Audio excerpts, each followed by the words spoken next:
Prière pour tout Am Israël. Tzedaka pour le bien de tout Am Israël. Et que toutes ces forces de négativité soient déjà transformées en bénédiction. Et d'ailleurs, parachat de cette semaine, nous trouvons quelque chose d'extrêmement effrayant. Oui, effrayant. Moshe Rabbeinu, après avoir adressé la parole au Ham Israël en leur disant « Si vous allez écouter la voix de Dieu, vous allez marcher, vivre dans les voies de la Torah, vous êtes garantis tout le bien, vous êtes garantis toutes les bénédictions. Mais attention, il dit, si chas v'shalom, vous allez dérailler, alors attention. » Et Moshe Rabbeinu ne pas seulement fait avec un doigt, mais il exprime des réprimandes qui décrivent littéralement des terribles malédictions. Au point que le mythe le Rebbe, quand il a entendu ça, la lecture de la Torah pas de son père, il s'est évanoui. À tel point il s'est effrayé. On se pose la question, Moshe Rabbeinu, comment même est-ce qu'il peut penser des choses tellement effrayantes? Moshe Rabbeinu qui est le bien, le manhig, le leader de bonté, comment est-ce qu'il exprime des paroles aussi graves? Eh bien, la Chassidoute nous enseigne que ces réprimandes, ces malédictions, n'est qu'une surface malédiction. Au fin fond, en réalité, ce sont des bénédictions. La raison pourquoi elles doivent passer par cette impression même de malédiction est puisque ce sont des bénédictions qui viennent d'un niveau tellement élevé que pour pouvoir descendre sur cette terre sans être entravées par les forces du jugement, elles doivent passer sur l'apparence d'une malédiction. Et voilà un exemple.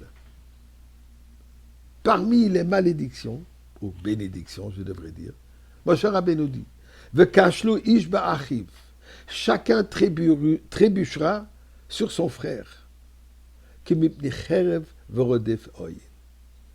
En fuyant comme devant l'épée, mais il n'y a même pas de poursuivant. Ils auront peur de leur ombre, ou peut-être du beeper. Lot yeh lachem tkuma lifnei ovechem. Et vous ne pourrez pas tenir tête à vos ennemis. Vous vous rendez compte? Une telle crainte, on aura peur de soi-même, on aura peur de vivre puisqu'on ne sait pas qui nous poursuit, malgré le fait que personne ne poursuit. Rashi, commentaire de base, il dit la chose suivante.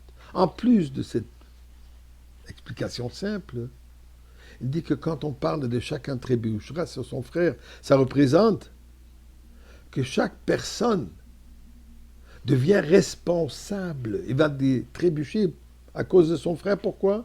Puisqu'on est arev, on est responsable pour les actions du prochain.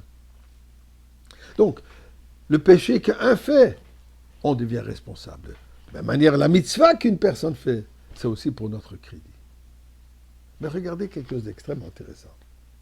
Le mot garant, donc nous, on devient garant du prochain. Le mot en hébreu est arev. Kol Israël arevim zeh la zeh. Tout le peuple juif sont des garants un pour l'autre. D'ailleurs, nous voyons que les antisémites, quand il y a un juif qui fait quelque chose à un côté du monde, à un bout du monde, c'est pas l'individu qui l'a fait, c'est le juif, et tout Am Israël devient coupable de l'Australie jusqu'à Zimbabwe. Pourquoi? Eh bien, le mot arev en hébreu a trois connotations, trois explications.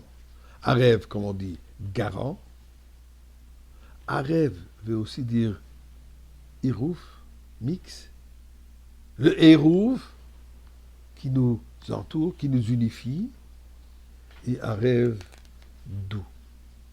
Ça a l'air trois différents sujets, eh bien, ils sont extrêmement reliés. Pourquoi est-ce que je suis garant du prochain? Pourquoi est-ce que mes actions affectent le prochain? Pourquoi est-ce que les actions du prochain deviennent ma responsabilité? Eh bien, pourquoi? Puisque nous sommes tous unifiés. Am Israël est comme un corps. Quand le doigt me fait mal, j'ai mal partout. Quand je me sens bien partout. Nous sommes tous issus d'une âme, un père. Av echad kulanu. Quand est-ce que ça se manifeste, cette unification? Eh bien, dans le temps de l'exil. Malheureusement, quand les choses vont très bien, on s'oublie un peu. Mais en exil, depuis Simchat Torah l'année dernière, après ce massacre effrayant, une unification extraordinaire au sein du peuple juif, ceci amène la douceur. Quelle douceur? Et bien sûr, la douceur de la Géoula. Aujourd'hui même, Ribono Shel Olam.